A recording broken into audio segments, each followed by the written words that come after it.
Olá, estamos começando mais um programa Síndico em Foco. Hoje estamos recebendo aqui nos nossos estúdios o engenheiro Maicon, que vai conversar um pouquinho com a gente sobre patologias. Tudo bem, Maicon? Tudo bem, Sandro. Como é que você está? Bem. E muito mais agora, né, por receber você aqui. A honra é toda minha, né? Quando veio o convite, Sim. Fiquei sempre em pé e à ordem para promover essa entrevista, esse bate-papo descontraído aí com os nossos, com o pessoal que vai nos assistir. Certo. O engenheiro Maicon aí sempre à disposição, né, do canal, né, Maicon nos ajudando, né? Sim, perfeito. Visitando as obras aí com a gente, enfim, fazendo um trabalho bacana. Bom, hoje nós vamos falar sobre patologias, né, Maicon? Isso mesmo, sobre patologias. Eu quero te perguntar o seguinte, com toda a sua bagagem, toda a sua experiência, né, o que nós podemos hoje comentar a respeito das patologias, então, nas obras? Primeiro de tudo, eu quero conversar para vocês, falar o que é uma patologia, né? Então, uma patologia na construção civil é aquele problema que nós temos, né? Que ele pode ser, normalmente, ele pode ocorrer através de um projeto que ele não foi bem elaborado, né, Sandro? Através de uma execução que ela foi feita incorretamente. Certo. Também pode ocorrer através de um material, né? Um material que foi empregado que não era o correto. E, inclusive, a gente verifica muito, o que eu verifico muito, é que a manutenção periódica dos elementos de uma obra, quando ele não é feito corretamente a manutenção, ele também pode ser um indício, né, no futuro, de algum fenômeno patológico, de algum problema. Certo. Bom, Maicon, você comentou sobre a questão de materiais, né? Exato. Eu percebo que às vezes o material pode até ser utilizado, o material adequado na obra, porém a mão de obra pode não ser uma mão de obra especializada com conhecimento para aplicar aquele material de forma adequada, né? Isso acaba acontecendo também, Maicon? Isso acaba acontecendo. E às vezes nós temos um material adequado, um profissional adequado, com uma técnica correta, só que às vezes, né, o projeto não é um projeto adequado para aquele tipo de sistema. Então a gente verifica muito problemas de infiltrações, porque às vezes o projeto ele tinha que prever uma manta asfáltica e a pessoa não utilizou a manta asfáltica, utilizou um outro elemento. Às vezes poderia o projeto prever a manta, mas a manta foi feita a aplicação inadequada. Como eu também mesmo comentei, a manutenção de todo o sistema, desde uma porta, de um vidro, de uma abertura, dos pilares, de toda a infraestrutura, tem que ter manutenção adequada. Então a gente, partindo desse pressuposto, um projeto adequado, mão de obra adequada, material adequado e uma manutenção periódica adequada, a gente consegue reduzir muitos fenômenos patológicos, né, em uma edificação. Certo. Na verdade, hoje nós observamos que muitas construções novas, construções aí com menos de 5 anos, Sim. Já vem apresentando alguns problemas, né? E que certamente a origem ela ou está no projeto ou está na execução. Exato. Né? Então, quais são hoje os principais problemas? Vamos fazer por partes. Sim. Os principais problemas relacionados ao que se vê muito hoje, que são as infiltrações, principalmente nas áreas que ficam mais próximas ao solo, né? Porém elas não se restringem ao solo, porque apartamentos cobertura, por exemplo, também tem aquelas infiltrações de teto, de parede, né? Eu gostaria que você falasse um pouquinho para a gente sobre isso. Vamos fazer a parte de baixo primeiro, depois as partes superiores. Perfeito. Quando se fala em infiltrações, né, e antes de falar sobre infiltrações, nós na área técnica, na engenharia, na arquitetura, nós temos várias normas técnicas que nós precisamos seguir. Em especial, a norma técnica de projeto e execução de estruturas de concreto armado, ela tem um número, né, NBR 6118. Certo. E ela já fala, assim, entre outros, que, assim, resumidamente, o inimigo número 1 de uma estrutura de concreto armado, né, é o meio ambiente e principalmente a água. Então, por exemplo, em fundações, né, em estruturas que estão em contato com o solo, nós temos que proteger o aço dessa construção, que é o aço, é o que está compondo o nosso concreto armado. Nosso concreto armado é uma composição. Seria a ferragem propriamente dita? A ferragem propriamente dita. Então nós temos que precaver isso. Então essa infiltração, normalmente, né, principalmente que a gente observa muito em pavimentos inferiores, né, que normalmente é aquela infiltração que chega mais ou menos em torno nas paredes que estão em contato com o solo até 1 metro, 80 centímetros, 1 metro, todas elas são o quê? São falhas de projeto, né, de uma execução ou do material inadequado da impermeabilização dessas estruturas. Às vezes, então, pode ter até sido, digamos assim, feito um trabalho ali Exato. de impermeabilização. Porém, esse trabalho não foi utilizado produtos de boa qualidade, não foi feito, sim, mal aplicado, uma técnica inadequada. Certo. Por exemplo, vai se fazer um tratamento, né, contra impermeabilização nas vigas baldrame. Então se faz lá nas vigas baldrame esse tratamento, só que quando a pessoa, o trabalhador vai fazer o reboco final, ele faz o reboco e ele faz o quê? Ele leva esse reboco até o solo. Ou seja, essa água, essa infiltração, de nada adiantou aquela parte inicial que foi feita na viga baldrame em relação à parede, vai estar ok.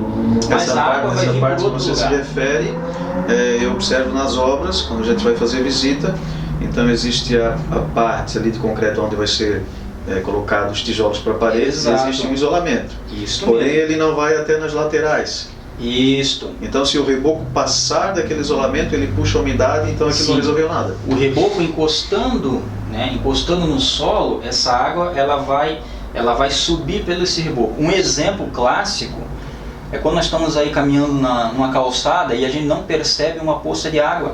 Sim. E a gente acaba encostando a calça na poça de água. Exatamente. E quando encosta a calça na poça de água, então o que acontece? A água sobe pela calça, né? Exatamente. Então esse é o fenômeno, a mesma coisa que ocorre em uma parede. A mesma coisa que ocorre em uma parede. Ou às vezes nós temos numa edificação, num prédio propriamente dito, né?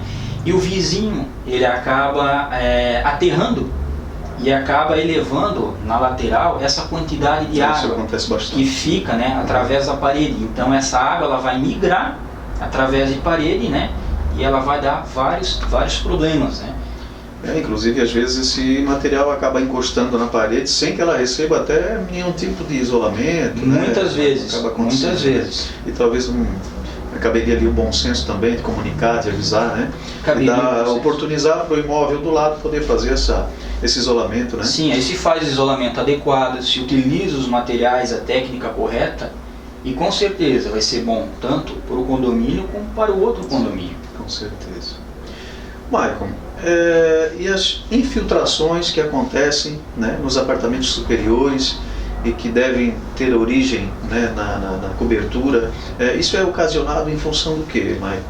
Esse tipo de infiltração ele pode ser ocasionado por algumas situações. O que nós mais conseguimos verificar? Uma técnica inadequada de impermeabilização da cobertura. Certo. Por quê? Porque muita gente acha que somente colocando um telhado, né, vai resolver. O que nós vemos, principalmente de uns anos para cá? Que os telhados, os beirais, eles não jogam mais água para fora da edificação. Certo. Devido a um projeto de arquitetura diferenciado, esses telhados estão escondidos. Então, realmente, Maicon, como você citou, às vezes uma chuva, né, num volume maior de água, é claro que a calha foi instalada, mas num dado momento pode ser que ela não dê conta desse volume de água, né? O escoamento pode até estar obstruído, talvez por algum objeto, alguma coisa que acabou caindo ali. E essa água, então, ela provavelmente vai adentrar pelo telhado e vai para cima da laje, né? Para cima da laje. Então, como eu comentei, às vezes não o condomínio, né? Nós mesmos, nós não damos a devida, é o telhado, então vai estar funcionando 100%.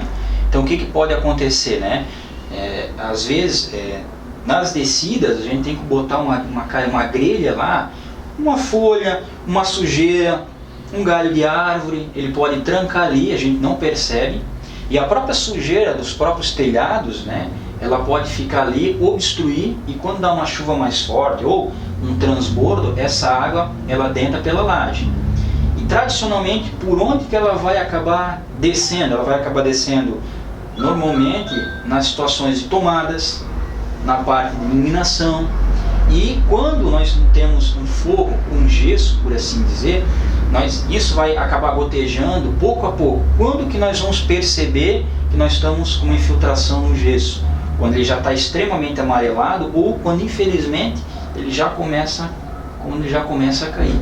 Então, esse trabalho em cima de um telhado, de uma casa ou de um prédio, ele é extremamente importante.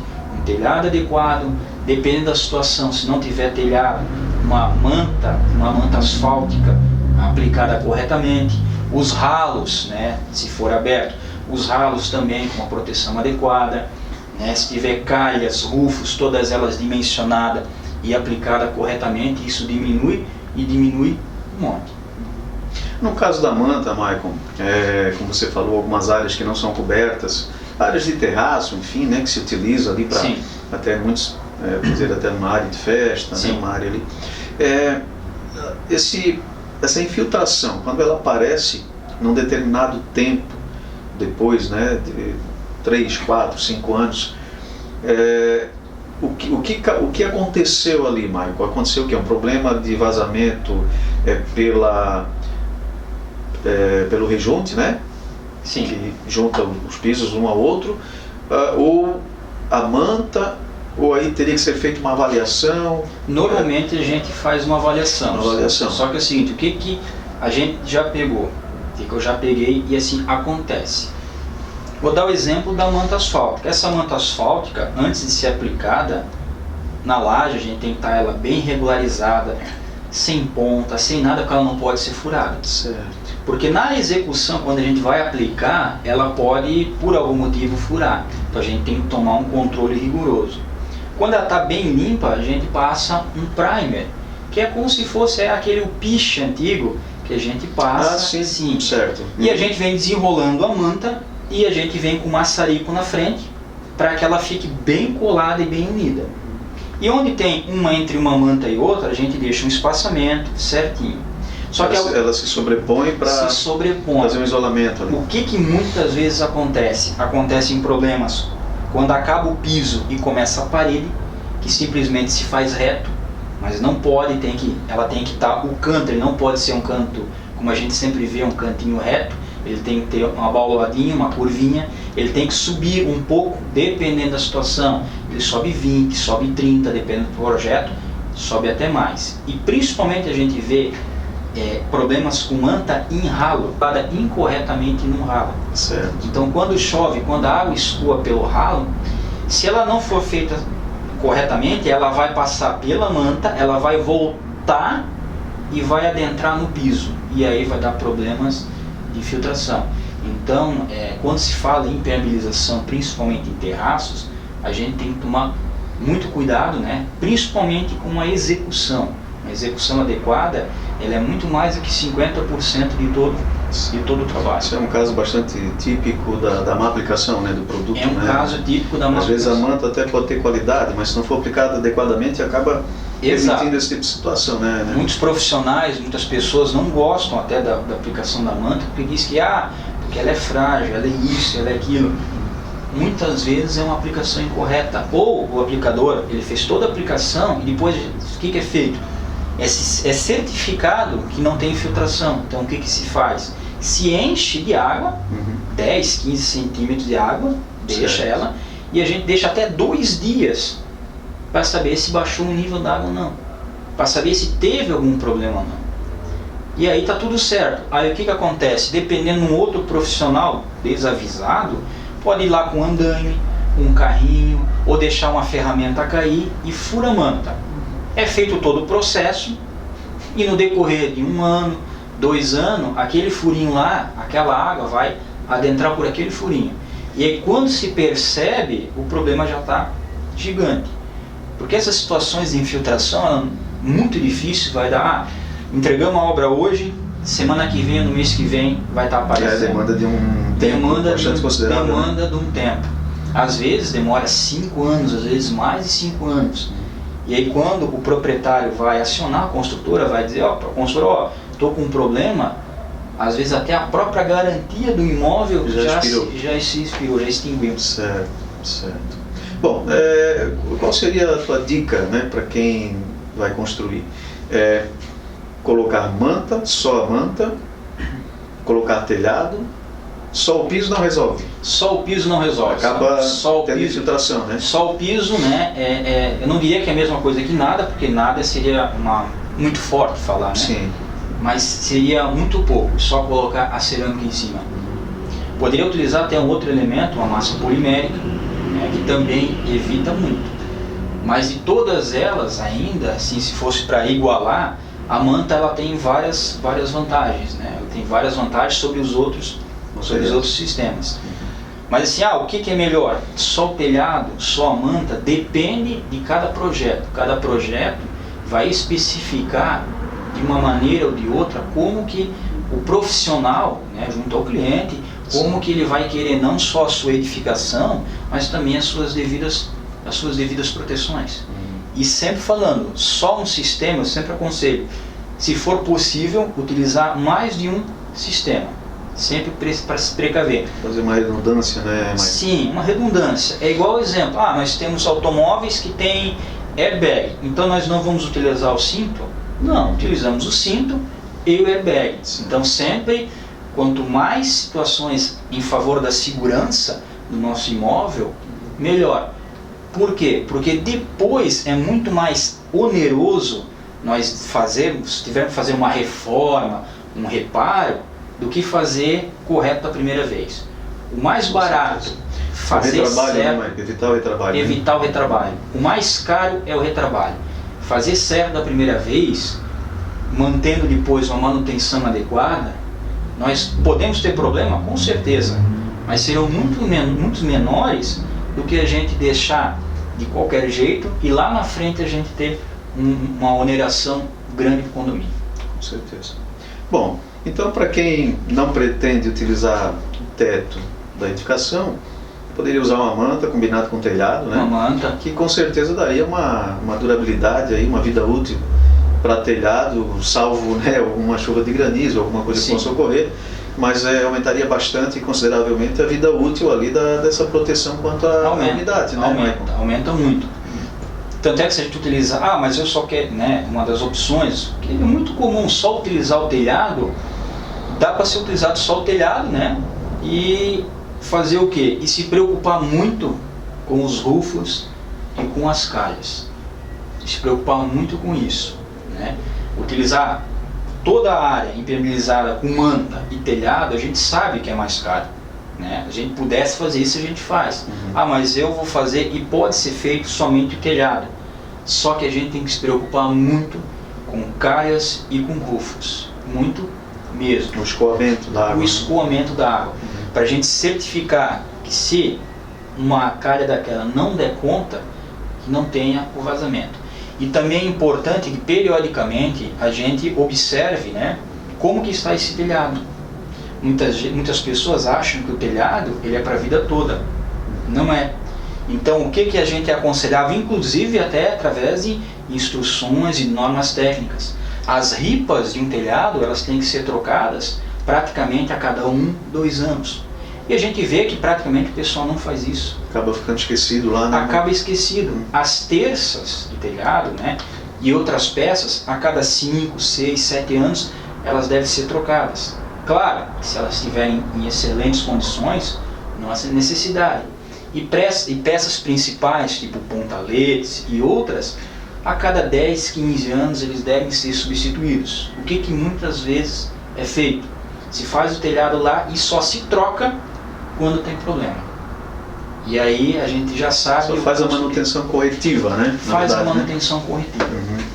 Verifica se for com telha de fibrocimento, se não tem nenhum furo, nenhuma telha quebrada. Se for telha de cerâmica, se elas não estão desencaixadas, né?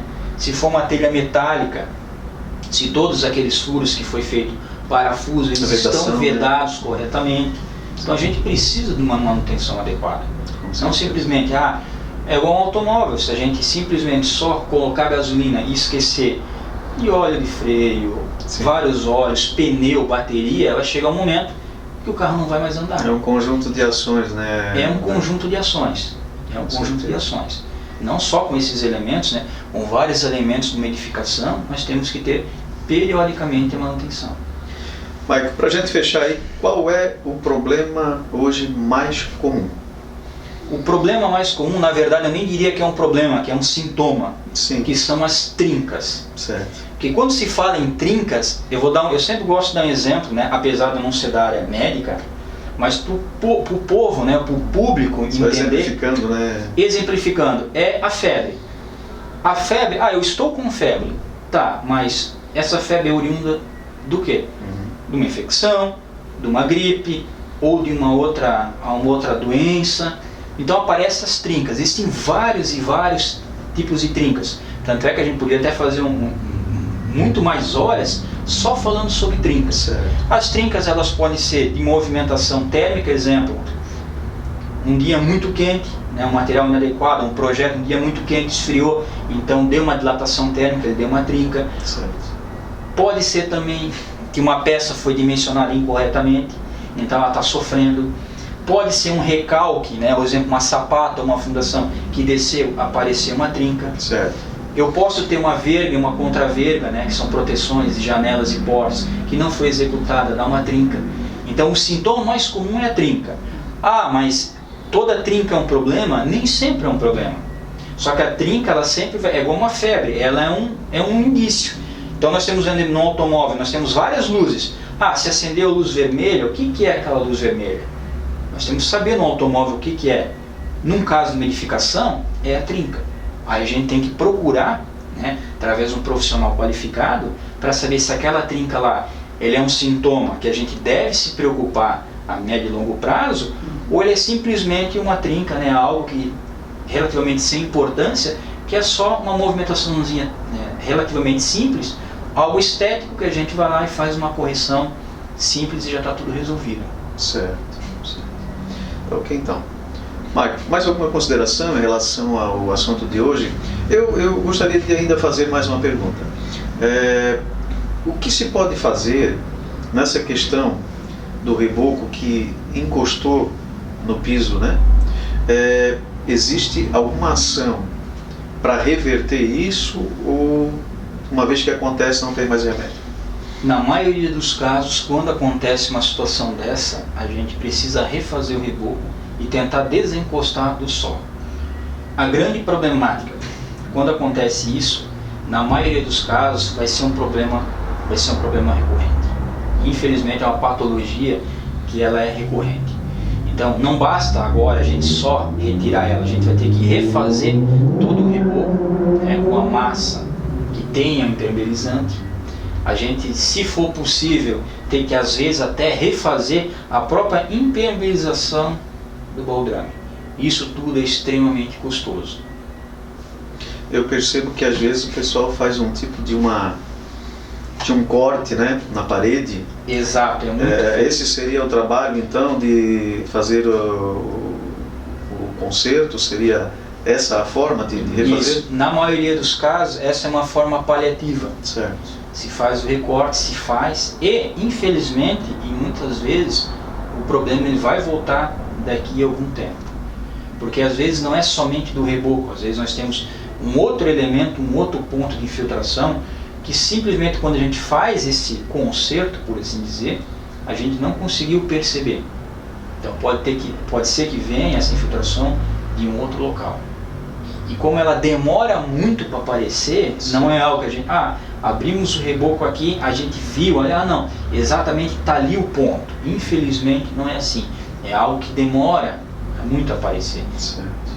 E isso pode ser feito então uma inspeção. Vocês fazem um trabalho de inspeção. Exato. E oferecem então ali um laudo retratando todos os problemas, apontando a origem do problema e também fornecendo a solução, Maico, seria isso? Exatamente isso. Um laudo, a gente aponta tudo que a gente viu que não está adequado, a gente diz os possíveis motivos, porque nem sempre é possível a gente só uma inspeção visual, ou até mesmo. Então, dependendo da situação, nós temos que levar o material no laboratório, certo, porque nem sempre é possível, né, a gente, com uma inspeção visual, a gente ter certeza do fenômeno patológico e do que a gente precisa fazer para corrigir o problema. E claro, no final do laudo a gente coloca as recomendações, o que a gente precisa, o que o cliente precisa fazer para que tenha o seu imóvel, né, recuperado da melhor maneira possível. Certo. É a solução mais viável, né? A solução mais viável. Problema, né? Nem sempre apenas uma solução, né? A gente sempre deixa, né, mais de uma solução, né? Porque às vezes, dependendo da solução, ela se torna cara. Certo. Às vezes é mais cara, é mais rápido, tudo tem que avaliar em conjunto, né, a melhor solução possível. Ok, então. Bom, Michael, você pode deixar o seu endereço, seu telefone, se você quiser, para quem quiser procurar para executar algum trabalho, caso tenha necessidade. Às vezes as pessoas que estão nos acompanhando devem ter um problema parecido com esse que a gente relatou aqui. Com certeza. Então fique à vontade, por gentileza, para que as pessoas possam entrar em contato com você, como elas devem proceder. Bom, sou o engenheiro Michael, né, como o Sandro já falou. O meu telefone é o 47 98446 6499. Também todo mundo utiliza o WhatsApp, né? Sim. Então esse telefone ali também tem o WhatsApp. Precisou então, entre em contato com o engenheiro Michael. E hoje nós encerramos por aqui. Michael, muito obrigado. Eu que agradeço, Sandro, pela participação. Bom, quero agradecer a você também aí que tem nos acompanhado. Muito obrigado e até o próximo vídeo.